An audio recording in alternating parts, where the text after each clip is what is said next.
So folks, my review for Cultic Chapter 2 is here. I'll be honest, the retro style boomer shooter scene is pretty oversaturated at the moment. It feels like every month there's a new FPS trying to arguably cash in on nostalgia. Ever since I played Cultic Chapter 1, and it's over 3 years ago now, I've been a lot more selective about which ones I sink my time into on Steam.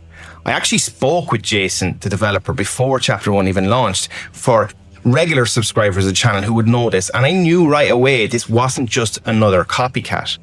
When I finally played it, I was seriously impressed. It was one person to put out something that was this polished. That was no small feat. What stood out the most, it wasn't even the combat more so. It was crunchy, it was satisfying, but it was the atmosphere itself that was really, really impressive.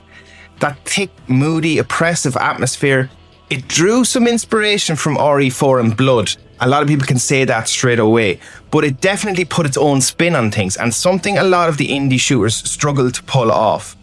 Now with Chapter 2, it builds on everything. Bigger maps, more scope, more variety, and an even stronger focus on horror, which I absolutely loved in Chapter 1. But I always felt there wasn't enough of it in Chapter 1. Trust me, Chapter 2, playing this in the dark with headphones on, you might want to get a spare pair of underpants.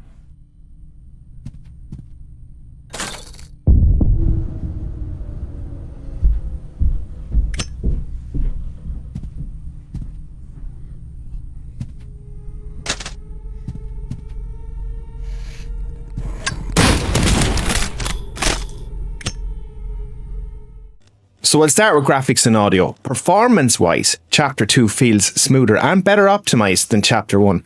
And on the exact same PC I've been using 3 years ago, I'm getting a locked 60 FPS or higher with everything maxed out, which is impressive given how much larger and more details the environments feel in Chapter 2. What's cool is the dev has been updating both chapters side by side, which means all the improvements, the graphics, the audio, gameplay tweaks, the whole package benefits from it. So if you're coming in fresh, you're getting the best version of both chapters. Visually, the retro pixel look is deliberate, but there's a layer of modern polish that really helps it stand out. The lighting in particular, weather effects and background detail make it really feel alive and not dated. It looks old school but moves and reacts like a modern shooter, if that's the best way to explain it. And the audio design deserves credit. The weapons have punch. The enemies sound distinct and threatening, and the soundtrack does a great job of building tension before exploding into action when fights break out. In the horror segments, it also even eliminates audio on some feelings, and it ramps up the tension. It nails that balance of atmosphere and intensity. Just watch this little segment here.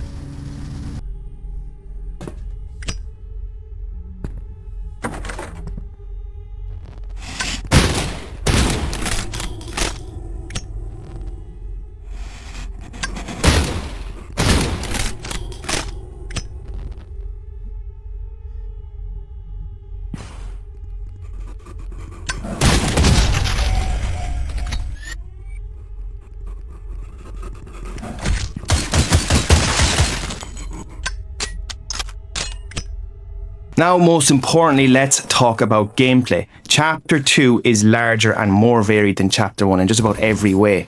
Horror elements are more frequent, which makes the pacing tighter, I find, and keeps long sessions more engaging. And as I said previously, they were the things I loved most about Chapter 1. And again, he's doubled down here and introduced a lot more of it in Chapter 2. And overall, it introduces as well a better rhythm between the action-heavy shootout scenes and the slower, creepier moments, I find. The world itself as well feels more fleshed out too. You'll stumble across bars, record players, pool tables, scattered notes, all those small details that makes the environments ultimately feel lived in. Combat though is where it really stands out. I'm playing this game on hard difficulty, and that in the menu you can see is recommended for people who have played Chapter 1 previously. What I would recommend though is if you're coming into this brand new and fresh and intend on playing Chapter 1 and Chapter 2, I would start Chapter 1 on normal difficulty and then ramp up the difficulty once you start getting comfortable, in particular with the new or improved dodge dash mechanic that has essentially been introduced both in Chapter 1 and Chapter 2. It's not a feature that I used when I played Chapter 1 back 3 years ago, but now it feels like it's become essential, especially on the higher difficulties. The game is tough, but fair. Another big change for me personally was the upgrade system itself feels more meaningful, because at the higher difficulty curve, you can't just stick with the one or two guns without choosing an upgrade, and every upgrade choice actually matters, because again you need to collect weapon parts and they need to be found in secret areas and are quite rare to find. And since you can't realistically max everything out in one playthrough as well, there's a ton of replay value here in experimenting with different builds. In Chapter 2 as well, I found enemy variety is also much better, and it encounters mix weak and strong opponents in very smart ways, so it keeps the combat much more unpredictable. Again, combine that with the new, well, I wouldn't call it new, but it's new to me, that dodge dash mechanic. It becomes more essential, again reiterating on the higher difficulties. Another little clever touch too is how the game handles saving. So in certain sections, without spoiling it, you can't just spam quick save all the time. And at first that kind of caught me off guard, but honestly, it changes the mood and feeling of the game completely. Spamming the F5 key is probably commonplace with all FPS games on PC. And to be honest with you, it can somewhat mitigate any form of difficulty if used excessively. And here, it's a great idea because it changes the overall tension, and you genuinely feel that you have to approach these combat scenarios with even more thought process and, I suppose, ammo management specifically. Pair that then with the resource management, and sometimes it veers close towards survival horror in some parts of the game.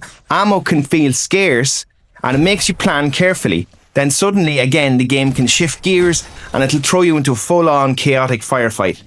That shift between survival horror and pure action, it just keeps the experience exciting and really fresh from start to finish. Some quality of life features to speak of as well. Outside of the combat, the quality of life updates deserve a mention. There's options menu is now way more fleshed out. The accessibility settings are included, and there's a new weapon and item wheel which I did not use or wasn't aware of in Chapter 1, which works seamlessly. Swapping gear mid-combat is fast and intuitive, and a small change that makes a big difference. This in particular if you're playing on the Steam Deck as one example, because again, you will be using the Steam Deck gamepad. My overall verdict on Cultic Chapter 2, is it worth your time? Yes, without hesitation. It builds on everything Chapter 1 did well, but with more scope, scarier moments, and ultimately that's tighter pacing because of this and the better systems introduced from Chapter 1. And I'm glad to say as well, as I mentioned previously, all of these features have been brought into Chapter 1. The fact that all of this is made again by a solo developer makes it even more noteworthy. But Cultic keeps me coming back. The quality is consistent. The price is really fair in all fairness, and it manages to stand out in a very crowded space. Chapter 2 doesn't just improve on Chapter 1, it makes the entire package stronger as a whole. With the weapon upgrades, the added difficulty, and the survivor horror pacing in certain sections, there's enough replay value here to last multiple runs as well. It is one of the best indie shooters available right now. My only hope is that we actually see both chapters released on console, because this is a game that deserves to reach more people, I believe. Anyway, folks, I hope this review was helpful and honest. I'll be streaming the game this Friday if you want to see more. Let me know your thoughts on Cultic Chapter 2 down in the comments, and thanks so much for watching.